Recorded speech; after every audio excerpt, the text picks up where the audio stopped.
Hello, Zebstrike Army. My name is JaCubAsAlways, and I'm your coach of the Green Bay Pikachus. And this is week number 1 of the ICBA, the International Competitive Battle Association. We're going on one-on-one with Frowls, aka Sam, aka the head coach of the Melbourne Metagross. His links to his Twitter and YouTube will be in the description down below, and to his side of the match will also be down there, as well as the ICBA Twitter and YouTube too. So make sure you check them out. His team is very threatening compared to ours. There's no team builder this week just because I didn't really get a chance to do one. But I will explain the team really quick. We have a Psychic Seed, Seismic Toss, Taunt, and Recover DX's defense, basically to check / counter his Tapu Lele, because I am participating in a Calm Mindset. I didn't anticipate Choice or anything, because Choice Set essentially just allows us to Pursuit Trap with Weavile, and they'd be horrible with that for him, and he wouldn't want to do a Choice Set in any way, shape, or form, because he locks himself with a Psychic move. Weavile or DX's defense comes in. If he goes for a Fairy, essentially DX's defense or Tentacruel can come in, and it's just not very pretty. So essentially he's got to bring some kind of coverage for DX's defense as well. So I kind of anticipated like a Shadow Ball on it, so that's what I thought for sure. Next up, we got a Dread Plate Weavile to kind of bluff the choice item. So we also have knock off Pursuit, Ice Shard, and Low Kick. Low Kick is for Miltank, and then like it actually hits Mamoswine really hard, Hydreigon really hard. And it's Adamant Nature because we could afford Adamant. We have enough seed just for Hydreigon, I believe we did. Next up, we got a Choice Scarf Thunderous Eye because I anticipated Choice Scarf Hydreigon, but I guess he didn't bring that. We'll get into the battle, but basically Thunderous Eye was for that, and it just was a good Pokemon in case of a Choice Scarf Volcanion or any Choice Scarf Pokemon we could check. And if Mamoswine was banded, like, or Life Orb, Ice Shard would hurt, we wouldn't stay in on it anyway. So next up, Mamoswine literally just destroys our entire draft pretty much, by the way. So hence why we're bringing a defensive, like max defense, max HP Licky, because honestly, like, there's really nothing else we could bring to take on a Mamoswine. Mamoswine literally 6-0'd our entire team, so we just had to kind of check in and get rocks up and Wish Protect and try to weaken it as much as we can, and just hope it's like Life Orb, because we could. An Adamant Life Orb Earthquake did not 2-hit KO a Licky with the Protect, I should say. So that's good. We can literally wish up on that and stall things out. So anyway, that's Licky. It's got knockoff just to get rid of items. That way it can survive hits better. And then we have Assault Vest Tentacruel to take on Volcanion. Yeah, we can't really hit it super effectively very much, but we can spin on it. We can click Acid Spray to just get Spadef drops. We can click Scald versus the rest of the team and Ice Beam too. So we're actually in pretty good shape. In his spin blocker, Marowak, which also turns out to be his Stealth Rocker, cannot switch in and spin block, otherwise it just dies. So that's really cool. So Tentacruel definitely scares out his spin blocker, so that's definitely neat. Then next up, we just got our mixed defensive Stunfisk, the God, with Stealth Rock, Discharge, Earth Power, and Toxic, I believe. It's just there to kind of basically counter Magneton if he brought it. I wanted to make sure we could do that. We have a Wiki Berry just so in case we take one hit, we can take another. I can pretty much take any one hit from his entire team outside of Earthquake or Mamoswine. Like, anything else cannot kill unless the Specs Volcanion too. But we're going to lead DX's defense, predicting his Miltank as he leads Marowak. In case he's Thick Club Shadowbone, we cannot stay in here because we absolutely need to sink for Tapu Lele. So I go hard Stunfisk as he sets up his rocks. Now we're just going to step our rocks because he didn't bring any removal. So it's just the best play. And we're going to stay in here trying to just scout out set. If it kills us, we know it's Specs, and he doesn't kill us, so we know he's either Scarfed or some other item, no other offensive item. But now we go for Discharge, and we break the Wakanberry, so now we can go straight into our Tentacruel, which is actually supposed to be named A1X or Alex, not Devad. I actually screwed up here. So anyway, though, we are just going to Rapid Spin because he can't bring in Marowak or risk dying.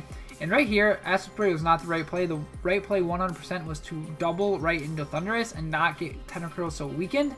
And I don't know, I should have just done that, and then that way we could have pressured him out with Thundurus right away, and rocks are up, and it would have been very great for us. But I click U-turn over predicting, and that was terrible of me. I should have just clicked Thunderbolt in that situation, because we could have literally just gone on Stunfisk on his Marowak anyway, regardless if So, like, honestly, going for Thunderbolt, trying to knock out Volcanion, it was 100% the right play. He was probably just going to fall it off because it wasn't useful anyway, because it died to a lot of our members anyway. So now he goes into Marowak, knowing full well he can get his rocks back up and we really can't do much because we are choiced. Even with your expert belt, like knockoff was not going to kill from that range, because I'm pretty sure based after this flare blitz and we clicking knockoff, like even before, right when I saw the damage, I'm like, well, he's clearly Colbert for the Weavile. Like, I knew that for a fact, and I'm just going to click Wish to make sure Licky is actually going to be at good health for the Mamoswine, because that way we can get rid of its item and do a lot of fun things where Wish, Protect, Heal Bell, and Knockoff. I really wanted to run Facade this time, but I didn't want to get completely walled by this alone Marowak. I guess at this point he's knocking himself out anyway, so if we would have had Facade, it would have been brilliant this game, and you're going to see why later on. But we're just trying to make sure we click Wish, and we actually had to redo this battle. It was at a later point, and I'll tell you when, but I actually clicked Heal Bell in the beginning of the battle, or the real battle anyway, in case we got burned. He actually didn't get the burn the first game, but that's okay. And our Licky's back up to full, which is amazing, so we can just hard right into Deoxys defense and be okay, because we have the Psychic Seed, and we're definitely going to get a Spadef drop, or Spadef raise. So I thought this was a pretty good bring, because now his Shadow Ball is not going to be doing very much, or the most, and our Seismic Toss should be a 3-hit KO from this range, as he goes for a Shadow Ball, and that's not going to 2-hit KOs from that range, so we can click Recover right there and be in really good shape, as he just keeps spamming Shadow Ball. Luckily does not get any Spadef drops. We would have had to redo the battle a little bit, or would have been really some awkward plays, because he didn't get a Spadef drop the first time, so now we can just knock off this Tapu Lele, which is great. And honestly, I should not have stayed in with the Deoxys defense right here. I should have just went straight into Licky, because this Deoxys defense and his Miltank, which we're anticipating to be max defense, max HP for our Weavile, we could have just went straight into Licky, taken hits, and been okay. Because that's not Specs damage, that's not even, we know it's not Dread Plate, it's doing too little of damage to be Specs or Dread Plate. So I go right into Weavile. We only have 2 Pokemon left versus 3. And that Spadef drop on the Flash Cannon didn't happen first turn. What actually had happened is we just basically was in range of Weavile anyway, regardless, so we could go for Low Kick. And we didn't get this crit on Miltank either, so you're like, why didn't you just kill it, Jacob, with Miltank? Because the crit didn't happen with Low Kick the first time. And right when I clicked Low Kick on Miltank and we took Rocky Helmet damage,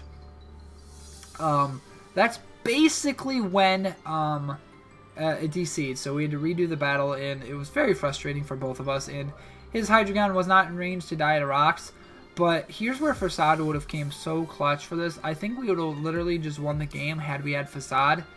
I believe so, because we would have clicked Facade right here and just won the game, because there's no way a Miltank beats a paralyzed Licky with Facade. Like, we would eventually just beat it, but like, we would have taken Rocky Helmet damage and everything like that, but like, what more were we really going to do? Basically, it's just the stall fest between Licky and Miltank. I'm just trying to whittle down Miltank, trying to keep it in range of Low Kick, but there's no way it's going to happen, just because it's just not going to happen, essentially. It's just frustrating, because like, we could have played a little bit differently earlier in the game. Had we had Thundurus, we probably would have been able to break through this Miltank, but we lost Thundurus to Hydreigon. We also lost Deoxys defense. I really think if he didn't have any speed investment, I didn't ask him after the match, but Deoxys defense literally just would have walled this Miltank, because we could have taunted it, and he could not have poisoned us. Even if he would have poisoned us, we would have been able to go to Licky, and he used Heal Bell on it, so he would have just been in a pickle. Eventually, we would have just beat this Miltank 1v1.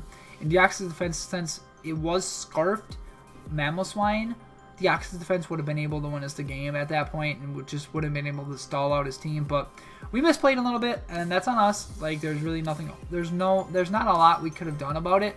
But regardless, it was a good game to Fralls. He played really well.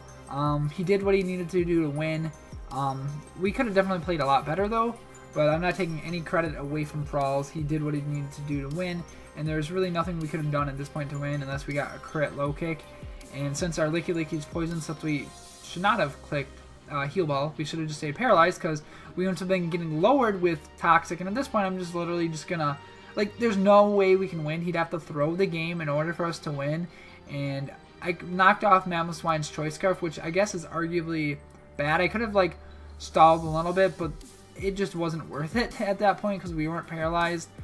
And I just wanted do that. He knocks off our leftovers, and there's no way of us winning now at that point, and he just knocks out our Licky. So that is the very narrow 2-0 victory in Sam's favor. So like I said, that is week number 1 of the ICBA. There will be a team builder next week for it. I just didn't really get the best time in the world to record a team builder this week, so there was no team builder, unfortunately, but I did explain my team, so I don't have the actual team either. I'd have to remake it and show them, but I'll try to put the paste spins of the teams that we use in the description down below. But like I said, make sure you check out Sam and the ICBA. So thanks for watching our week number 1 of the ICBA. Have a great day, Zip Strike Army, and I love you all so very much. Adios. Bye-bye.